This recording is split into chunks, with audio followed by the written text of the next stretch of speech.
ക്രിസ്മസുമായിട്ട് ബന്ധപ്പെട്ട വിശേഷങ്ങൾ പങ്കുവയ്ക്കാൻ ഫാദർ ജിയോ വേലുക്കാരൻ കുരിയച്ചിറ പള്ളിയിലെ അസിസ്റ്റന്റ് വികാരിയാണ് അദ്ദേഹം. അത് നമ്മളോടൊപ്പം ചേരുന്നുണ്ട്. അച്ഛാ നമസ്കാരമുണ്ട്. നമുക്കറിയാം ക്രിസ്മസ് ഒക്കെ അടുത്തുകൊണ്ടിരിക്കുകയാണ്, ആഘോഷങ്ങളെല്ലാം അടുത്തുകൊണ്ടിരിക്കുകയാണ്. നമുക്ക് ഏറ്റവും പ്രധാനപ്പെട്ട ഒരു ആഘോഷം തന്നെയാണ് ക്രിസ്മസ് എന്ന് പറയുന്നത്. പക്ഷേ അച്ഛൻ, നമുക്ക് സംശയം എന്താണെന്ന് വെച്ചാൽ ക്രിസ്തുവിനെ ഒഴിവാക്കുന്ന ഒരു തരത്തിലേക്ക് കാര്യങ്ങൾ നീങ്ങുന്നുണ്ടോ, അല്ലെങ്കിൽ ക്രിസ്തുവിന് വേണ്ട പരിഗണന കൊടുക്കാത്ത ഒരു സിറ്റുവേഷനിലേക്ക് നമ്മുടെ ക്രിസ്മസുകൾ മാറുന്നുണ്ടോ എന്നത് ഒരു സംശയമാണ്. അച്ഛൻ എന്താണ് ഇതിനെക്കുറിച്ച് പറയാനുള്ളത്?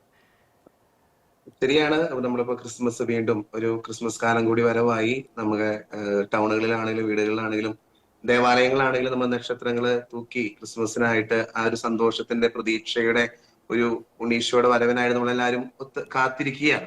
25 ദിവസം നോമ്പെടുത്ത് ക്രിസ്തുവിന്റെ വരവനായിട്ട് നമ്മളെല്ലാവരും ഒരുങ്ങുന്നു.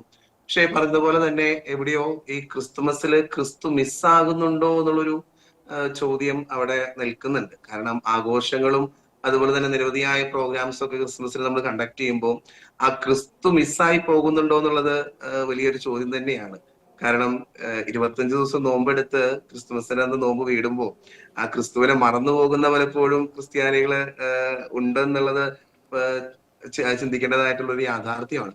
എന്നിരുന്നാലും ക്രിസ്തുമസ് പഴയകാലത്തെ അപേക്ഷിച്ച് ഈ കാലഘട്ടത്തില് വളരെയധികം ആഘോഷങ്ങൾക്ക് കൂടുതൽ പ്രാധാന്യം കൊടുക്കുന്നു. അതുപോലെ തന്നെ മറ്റ് പ്രോഗ്രാമുകളാണെങ്കിലും അതുപോലെ മറ്റ് ആഡംബരങ്ങളാണെങ്കിലും അതിന് കൂടുതൽ പ്രാധാന്യം കൊടുക്കുന്ന ഒരു കാലഘട്ടമാണ്. പക്ഷെ ആ കാലഘട്ടത്തിലൊക്കെ ഈ ക്രിസ്തു മിസ്സാകാത്തൊരു ക്രിസ്മസ് ആഘോഷിക്കാനായിട്ട് നമ്മളെല്ലാവരും ഒരുങ്ങണം എന്നുള്ളതാണ് പറയാനായിട്ടുള്ളത്. ഇന്നത്തെ കാലഘട്ടത്തില് എവിടെയൊക്കെയോ ഈ ക്രിസ്തുവിന്റെ പ്രാധാന്യം കുറഞ്ഞു പോകുന്നതായിട്ട് നമുക്ക് ഫീൽ ചെയ്യുന്നുണ്ട്. പലപ്പോഴും എന്റെ ചിന്തയിൽ വരുന്നതാണ്, സാന്താ ക്ലാസ് ക്രിസ്തുവിനേക്കാളും പലപ്പോഴും നമ്മൾ കൂടുതൽ പരാമർശിക്കപ്പെടുന്ന ഒരു വ്യക്തിത്വമാണ്. പക്ഷെ ക്രിസ്തുമസിന് ക്രിസ്തുവാണ് ഏറ്റവും പ്രധാനപ്പെട്ടത്. ക്രിസ്തുവിനെയാണ് നമ്മള് കൂടുതൽ സ്നേഹിക്കേണ്ടത്. അല്ലെങ്കിൽ നമ്മൾ എപ്പോഴും കേൾക്കുന്ന ഒരു വാചകമാണ്, 1000 പുൽക്കൂട്ടിൽ ഉണ്ണി പിറന്നാലും നമ്മുടെ ഹൃദയമാകുന്ന പുൽക്കൂട്ടിൽ ഉണ്ണി പിറന്നില്ലെങ്കിൽ അത് ക്രിസ്മസ് വ്യർത്ഥമാണ്. അപ്പൊ അതുകൊണ്ട് തന്നെ ഈ ക്രിസ്മസിനായിട്ട് നമ്മൾ ഒരുങ്ങുമ്പോൾ ആത്മീയമായിട്ടും അതുപോലെ തന്നെ കൊച്ചു ത്യാഗങ്ങളൊക്കെ ചെയ്ത് സുഹൃത്തുക്കളൊക്കെ ചൊല്ലി ഈ 25 ദിവസം നോമ്പെടുത്ത് നമ്മുടെ ഹൃദയമാകുന്ന പുൽക്കൂട് ഉണ്ണീശോയ്ക്ക് വേണ്ടി, ഉണ്ണീശോ ജനിക്കാനായിട്ട് ഒരുക്കി, അങ്ങനെ ക്രിസ്തുവിന്റെ ജനനം ആത്മീയമായ ഒരു ആഘോഷമാക്കി തീർക്കാൻ നമുക്ക് എല്ലാവർക്കും സാധിക്കണം.